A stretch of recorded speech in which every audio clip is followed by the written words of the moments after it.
श्री स्वामी समर्थ. पैशाची समस्या सोडवणारे अद्भुत गोकर्ण फूल. झाड ही फक्त पर्यावरण शुद्ध करत नाहीत, तर त्यांचा आपल्या जीवनावर खोल परिणाम होत असतो.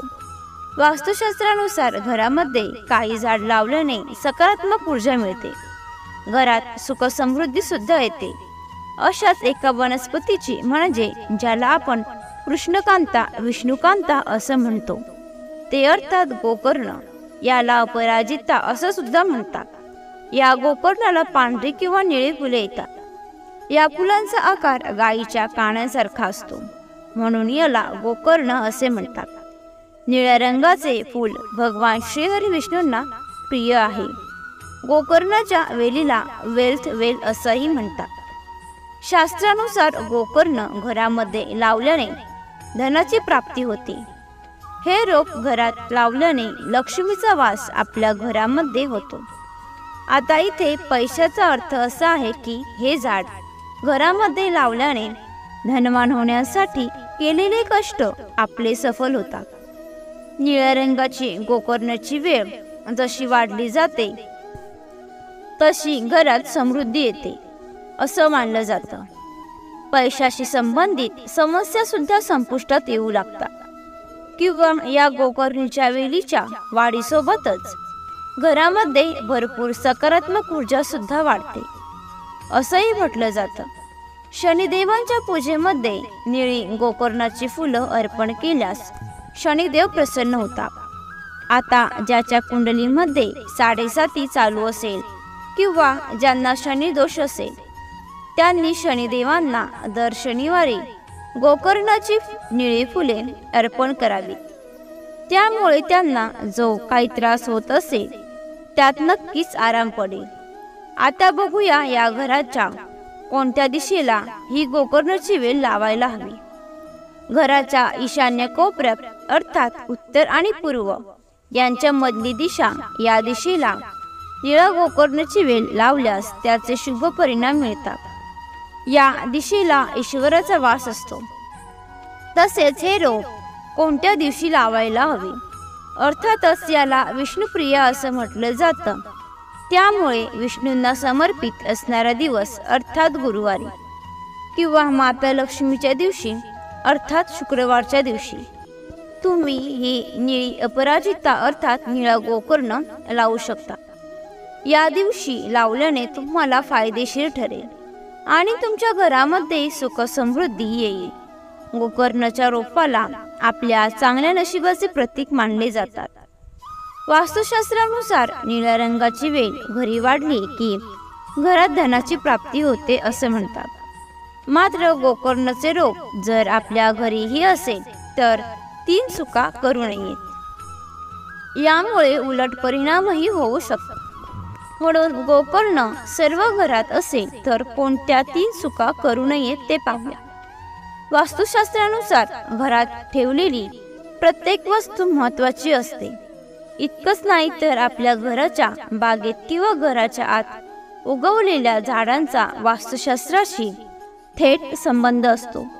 असे मानले जातं की घरामध्ये काही झाड लावल्याने आणि त्याची चांगली वाढ केल्याने घरात सुखशांती येते आणि हे झाड घरात सकारात्मक ऊर्जा देखील देतात. एवढेच नाही तर या रोपांमुळे घरात धनलक्ष्मीचं आगमनही होते असे मानले जाते. आपल्या घरात जर गोकर्णाचे रोप असेल तर 3 चुका करणे टाळावं. कारण वास्तूमध्ये असं मानलं जातं की जर गोकर्णाचे रोप त्याच्या विशिष्ट ठिकाणी ठेवलं नाही तर त्याची नकारात्मक परिणाम ही दिसून येतात, ज्यामुळे आपली झोप खराब होणं आणि विनाकारण समस्या उद्भवणे यासारख्या गोष्टी घडून येतात. त्यातली पहिली चूक जी अनेक जण करतात ती म्हणजे निळ्या रंगाची गोकर्णाची वेल सुंदर दिसते म्हणून ती घराच्या बेडरूम जवळ किंवा बेडरूम मध्ये लावतात. वास्तूनुसार हे चुकीचं म्हटलं जातं. जर तुम्ही सुद्धा गोकर्णाचे रोपटी आपल्या घराच्या बेडरूम जवळ किंवा बेडरूम मध्ये ठेवत असाल तर लगेच त्याचं स्थान बदलावं. घरामध्ये प्रत्येक ठिकाणी वेगवेगळ्या प्रकारची रोपे लावणं चांगलं असलं तरी वास्तूनुसार घराच्या बेडरूम मध्ये गोकर्णाचे रोप कधीही लावू नये किंवा त्याच्या आजूबाजूला ठेवल्याने फायद्याऐवजी तोटा होऊ शकतो. दुसरी चूक करू नये ती म्हणजे कोमेजलेलं गोकर्णाचे रोप.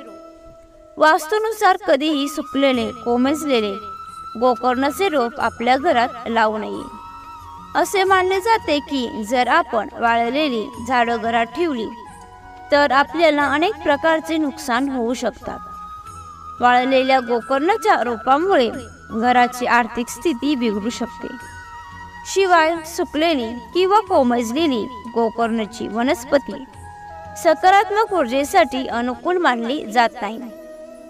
म्हणून जर आपल्या घरामध्ये सुद्धा गोकर्णाची वेल असेल तर त्याची नियमित काळजी घ्यावी. काही कारणांनी हे झाड सुकली तरी ताबडतोब काढून टाकावी. याचबरोबर असं मानलं जातं की गोकर्णाचं फूल घरामध्ये आनंद दर्शवतात. असं मानलं जातं की ही वनस्पती सहजपणे फुलत नाही. विशेषतः ज्या घरात नकारात्मक ऊर्जा असते तिथे त्याचे फूल कधी येत नाही. परंतु या वनस्पतीच्या वेलीतून फुले सहज उगवल्यास ते आपलं नशीब पालटू शकतात आणि घरात सुख समृद्धी आणतात. त्यानंतर तिसरी चूक जी गोकर्णाच्या रोपाच्या बाबतीत करू नये ती म्हणजे घरात जर गोकर्णाचा वेल असेल तर मांस आणि मद्यपान याचे सेवन करून गोकर्णाच्या रोपाला स्पर्श करू नये. कारण गोकर्ण खूप पवित्र मानलं जातं आणि जर आपल्या घरात गोकर्णाचे रोप लावला असेल आणि त्याच वेळी मांस आणि मद्य सेवन करून तर आपण स्पर्श करत असू तर यामुळे अनेक समस्या सुद्धा होऊ शकतात. याचबरोबर असं मानलं जातं की जर आपल्या घरात गोकर्णाचे रोप असेल आणि आपण या सर्व गोष्टी करत असू तर वनस्पतीचा हा अपमान करण्यासारखा आहे आणि त्याचा आपल्या जीवनावर नकारात्मक परिणाम नक्कीच होऊ शकतो. शिवाय या 3 चुकांव्यतिरिक्त गोकर्णाचे रोप जर आपल्या घरात असेल तर काही छोट्या मोठ्या चुका करणे सुद्धा टाळावं. असं मानलं जातं की रात्रीच्या वेळी कोणत्याही वनस्पतीला स्पर्श करू नये, विशेषतः गोकर्णाचे रोप जर आपल्या घरी असेल तर ही एक अशी वनस्पती आहे ज्याची पूजा केली जाते आणि जर आपण या रोपाला रात्रीच्या वेळी स्पर्श केला तर आपल्याला त्याचा त्रास होऊ शकतो. या रोपाला रात्री चुकूनही हात लावणे आणि रात्री या रोपाला चुकूनही पाणी देऊ नये. वास्तूमध्ये स्नानगृह हे ऊर्जेचा निचरा करण्याचे ठिकाण बनले जातात. त्यामुळे गोकर्णाचे रोप या भागांपासून दूर ठेवणे ही महत्त्वाचं आहे. किंवा बाथरूम जवळ गोकर्णाचे रोप ठेवल्याने आपल्या घरातील सकारात्मक ऊर्जेचा प्रवाह बाधित होऊ शकतो. त्याऐवजी गोकर्णाची वनस्पती लिव्हिंग रूम किंवा अभ्यासासारख्या ठिकाणी ठेवावी. चैतन्य वाढीस प्रोत्साहन देणारी जागा निवडावी. शिवाय घराच्या अंगणात गोकर्णाचे रोप लावणे खूप शुभ मानले जाते. गोकर्णाचे 2 प्रकार आहेत. एकाला निळी फुले येतात आणि दुसऱ्याला पांढरी फुले येतात. निळ्या रंगाचं गोकर्णाचे झाड हे सहज उपलब्ध होतात. या 2 पैकी कोणतेही गोकर्णाची रोप घरी आणावीत आणि घरात लावावी. हे गोकर्णाचे रोप आपल्या घरी असल्याने घरात सुख आणि समृद्धी नांदते. मात्र त्याची रोपं लावतानाही विशेष काळजी घ्यावी. हे एक पूजनीय वनस्पती मानले जाते. धर्मग्रंथानुसार गोकर्ण फुलाला अपराजिता, विष्णुप्रिया, विष्णुकांता इत्यादी नावाने देखील ओळखले जातात. गोकर्ण धनाची देवी लक्ष्मीशी संबंधित आहे. त्यामुळे गोकर्ण घरात लावल्याने आर्थिक समृद्धी वाढते. गोकर्ण हे शुभ आणि पूजनीय असल्याने तिच्या प्रभावामुळे घरात सुख शांतीचं वातावरण राहतं. घरातील सदस्यांचे मन स्थिर राहतं असेही मानले जातात. त्यामुळे सर्व काम व्यवस्थित होतात. गोकर्ण सर्व ही एक अतिशय मोहक वनस्पती मानली गेली आहे, जी ती राहत असलेल्या ठिकाणी समृद्धी आणि सुसंवाद वाढतो. म्हणून तर तुम्ही ते योग्य दिशेने आणि योग्य ठिकाणी लावलं नाही तर त्याऐवजी तोटा ही होऊ शकतात. आणि जीवनात नकारात्मक परिणामही होऊ शकतात.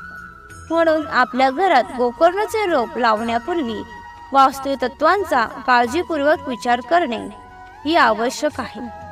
तुम्हाला ही माहिती आवडली असेल तर लाईक आणि शेअर करा.